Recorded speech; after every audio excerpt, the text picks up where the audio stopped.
A mistake that's often made in any kind of trauma work is looking at an individual as if they are a separate and purely independent entity within an ecosystem or community, when in reality, they are an interdependent whole within the ecosystem.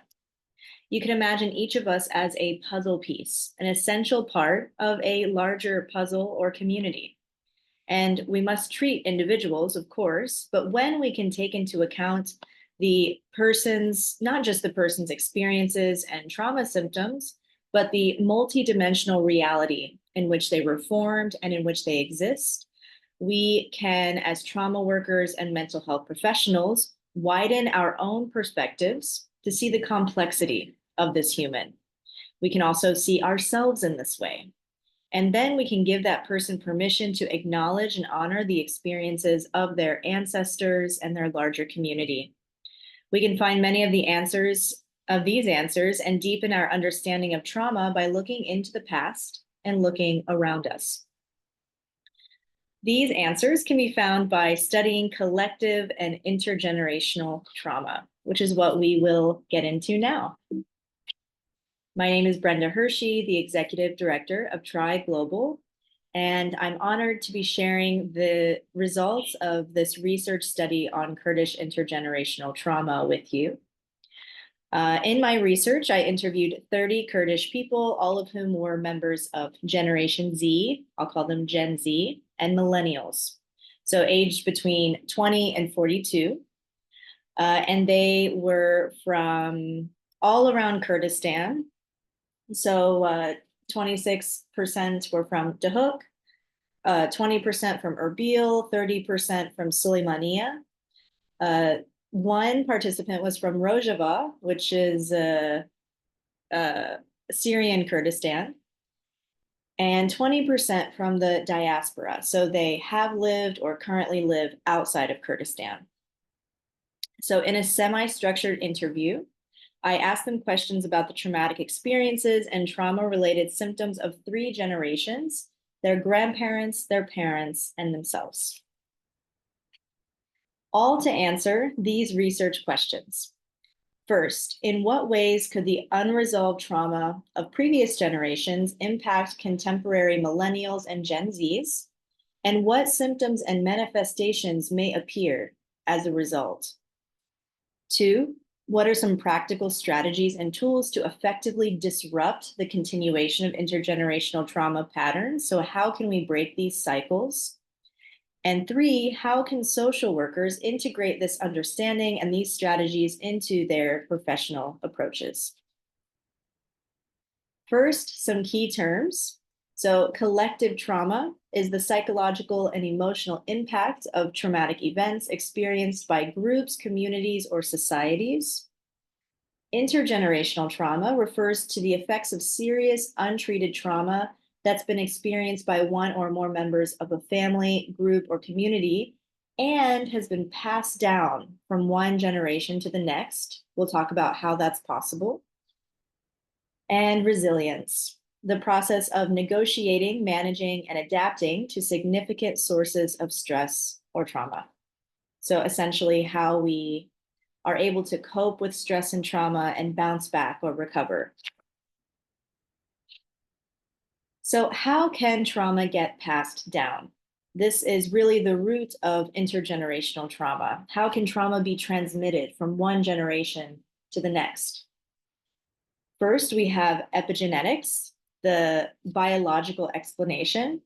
And essentially, epigenetics is when we experience trauma, if we're unable to resolve it within ourselves or integrate or heal from that trauma, it can change our DNA. It doesn't really change the DNA itself, but we can think of it like it turns switches on and turns switches off within our DNA.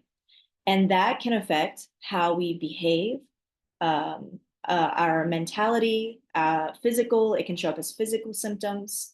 And we know that we pass down our eye color, our nose structure, our hair color, all of these things to our children, but we also pass down our DNA.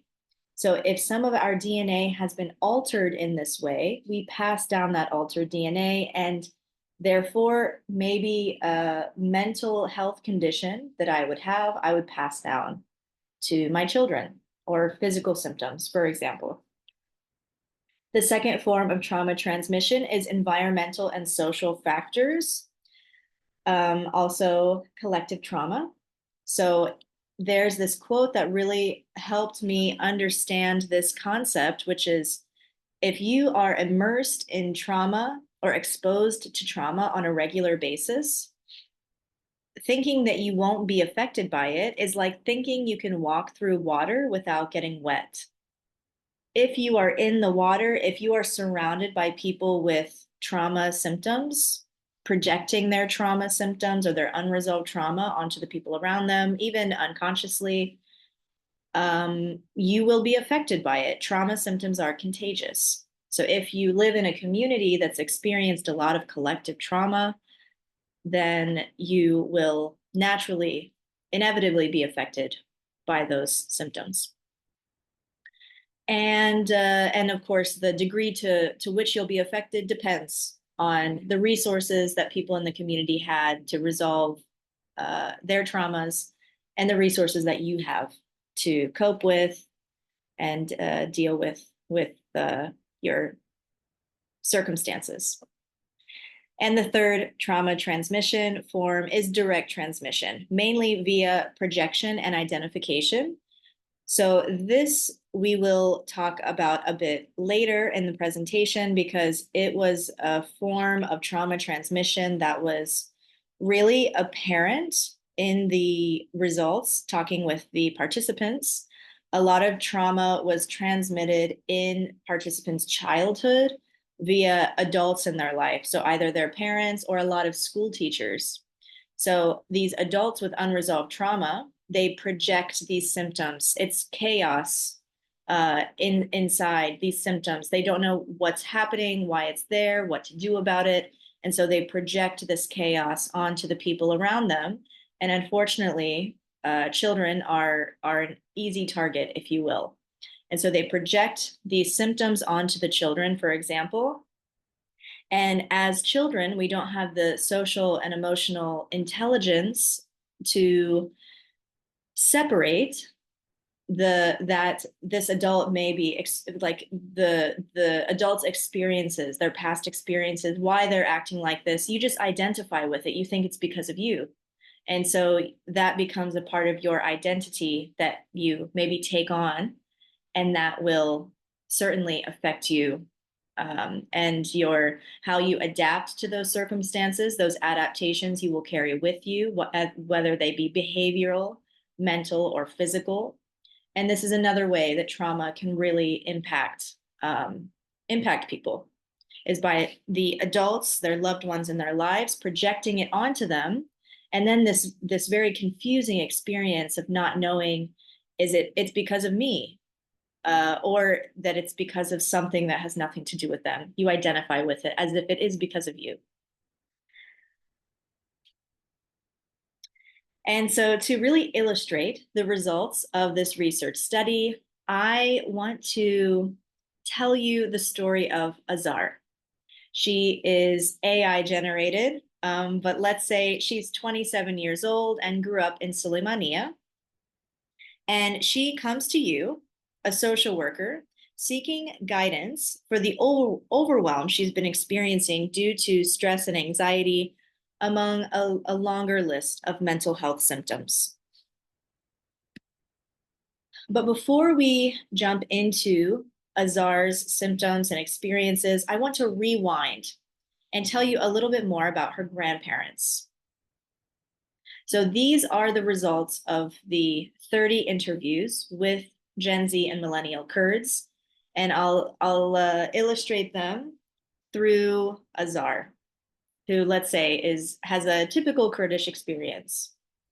So her grandparents, let's say they're about age 80, born around 1945. The grandfathers, most were in Peshmerga.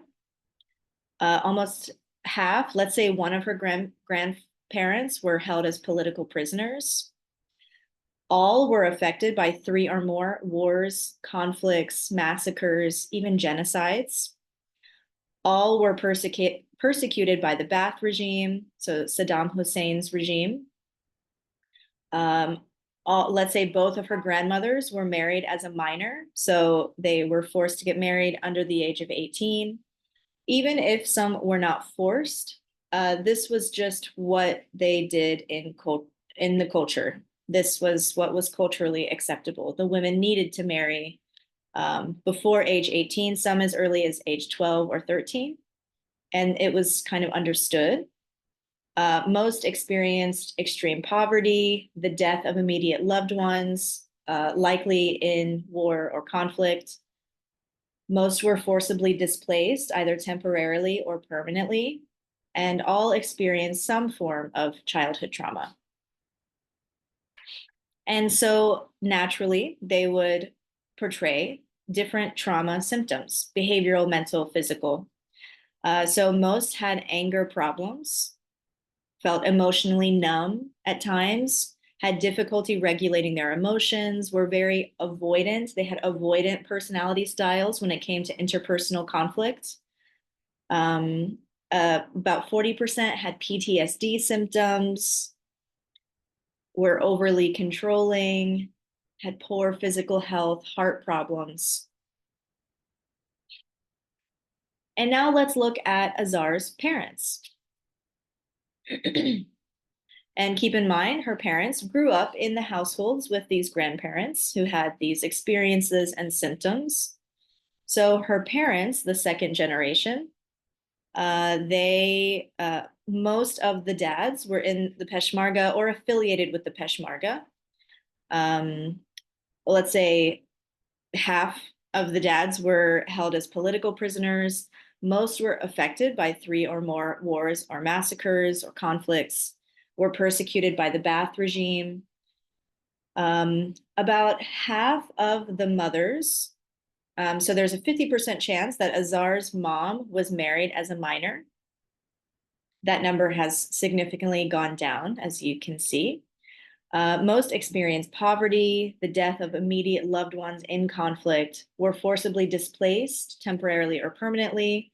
That includes a lot of these parents being displaced to Turkey and Iran, and possibly living in refugee camps or just in like tents in really harsh weather conditions, and all experience some form of childhood trauma. And so naturally, they would experience some mental, physical, behavioral trauma symptoms, attachment issues, anger problems, being emotionally numb, not being able to regulate their emotions. About half of the parents experience domestic abuse with their partners, PTSD symptoms, anxiety, untreated anxiety, depression, problems with self-compassion. A lot of the moms, especially, were chronically afraid, overly controlling, had poor physical health, and so on. All of these symptoms with both the grandparents and the parents are, of course, it's understood that they also had no psychological support to identify or deal with any of these symptoms. This is really the first generation of Kurds that have the language and the understanding of mental health and are able to be proactive and address in a more healthy way their mental health and physical health. And so now we're back to Azar. She's sitting in front of you, and you ask her, a few questions, and she starts to describe what she's feeling. She has what seems like depression, anxiety, suicidal thoughts, emotional numbness, difficulty regulating her emotions, short-term memory loss. She has a hard time making decisions, has PTSD symptoms, post-traumatic stress disorder symptoms, feels a lack of self-worth, sometimes socially isolates herself, and so on. And she describes some of her symptoms, some of her experiences, rather.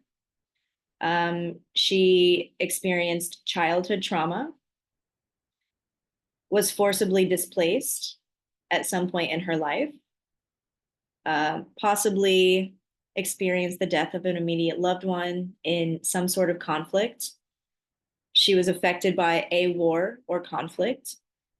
And for her childhood trauma, more specifically, there was a good chance she would have experienced physical abuse and verbal abuse. And so let's compare these experiences over 3 generations. The first generation, grandparents, is in blue. Second generation, parents, in red. And the third generation, Gen Zs and millennials, in yellow. So to start, in the first one, Peshmerga or military group affiliation, you can see parents and grandparents were a lot more active in military, and none of the Gen Zs or millennials participated or had any affiliation with the military group. Similarly, with being held as a political prisoner, affected by 3 or more wars or conflicts. So here, actually, the grandparents and parents were measured on if they had been affected by 3 or more wars or conflicts, whereas the third generation, they were asked if they had been affected by at least one, because they didn't live through most of these other wars, conflicts, or genocides as the previous 2 generations. Lower, but still affected. Persecuted by the Ba'ath regime, much more for first and second. Orphaned, so they had one or both parents died. Married as a minor, this was a really positive trend, whereas the grandparents, the grandmothers, this is for the women. The grandmothers, most of them were married as a minor. Like I mentioned, some as early as 12, 13, 14 years old. It was very common. For the mothers, it was a little less than 50%, and no Gen Zs or millennials were married under the age of 18. Much less third generation had experienced poverty. A little more, but still less, had experienced the death of a loved one in conflict. Similarly, with being forcibly displaced, many of the third generation had been displaced at some point, even temporarily. But the rate of childhood trauma is still really high for all of the generations. And childhood trauma was the main source of trauma transmission. One of the main sources, let's say, that came from these interviews. So now we'll compare the trauma symptoms over 3 generations. So again, grandparents are in blue, parents in red, Gen Zs and millennials in yellow. The reason why there are so many yellow bars, one main reason is because we are interviewing the third generation. So they do have a lot more understanding and awareness about their own experiences rather than reporting on their parents and grandparents. But still, you can see that the third generation reported a lot of trauma and stress symptoms, from more than half reporting having had at some point in their life suicidal thoughts, dissociation, physical dissociation, trust issues, short-term memory loss, which was a really frustrating symptom that people shared, difficulty in making decisions, lack of self-worth, and so on.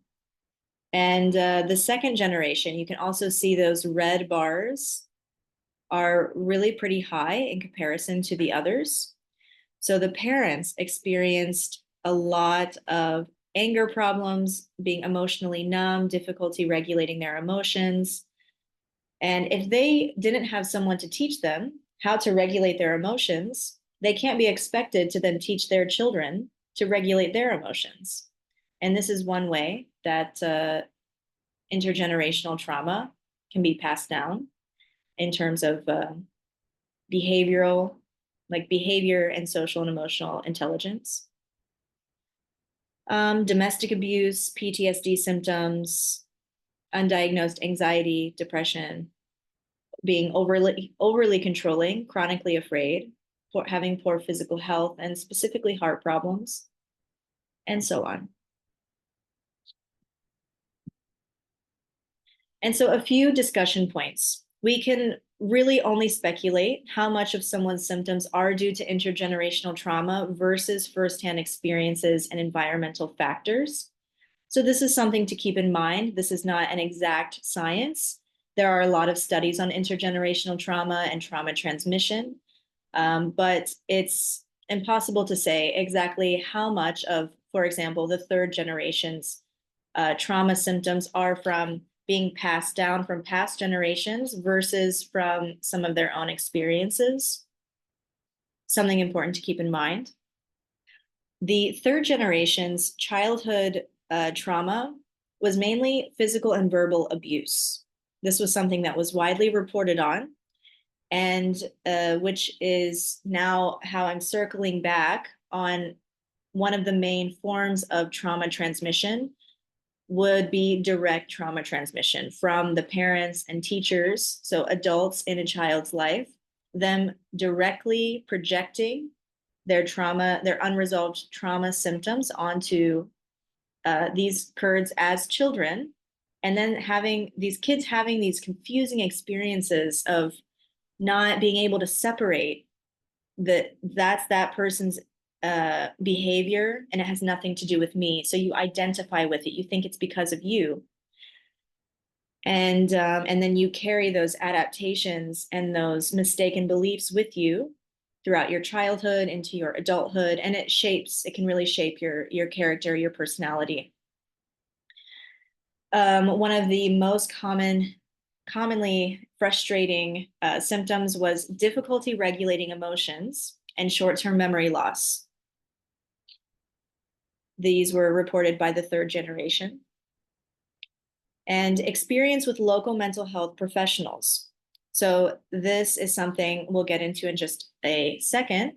But when asking the Gen Zs and Millennials about their experiences with local mental health professionals, it became really clear that there's a dire need for trust building and capacity building for social workers and mental health workers in Kurdistan. A little more on that topic. When Gen Zs and Millennials were asked about their experience with a local mental health professional, more than half had no experience whatsoever.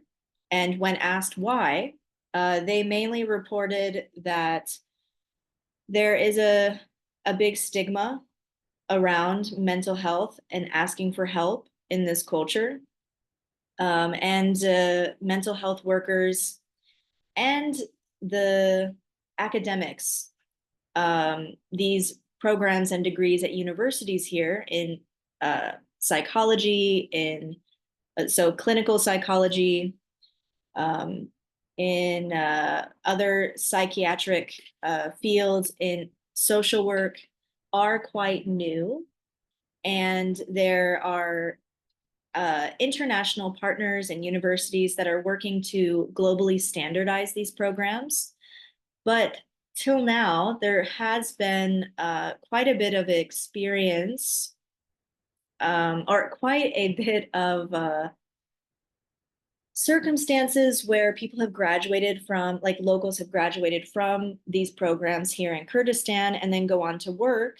But there are certain things that aren't quite understood here as much yet. It's a work in progress. So there's a lack of trust between locals and mental health workers because the confidentiality is not as well understood.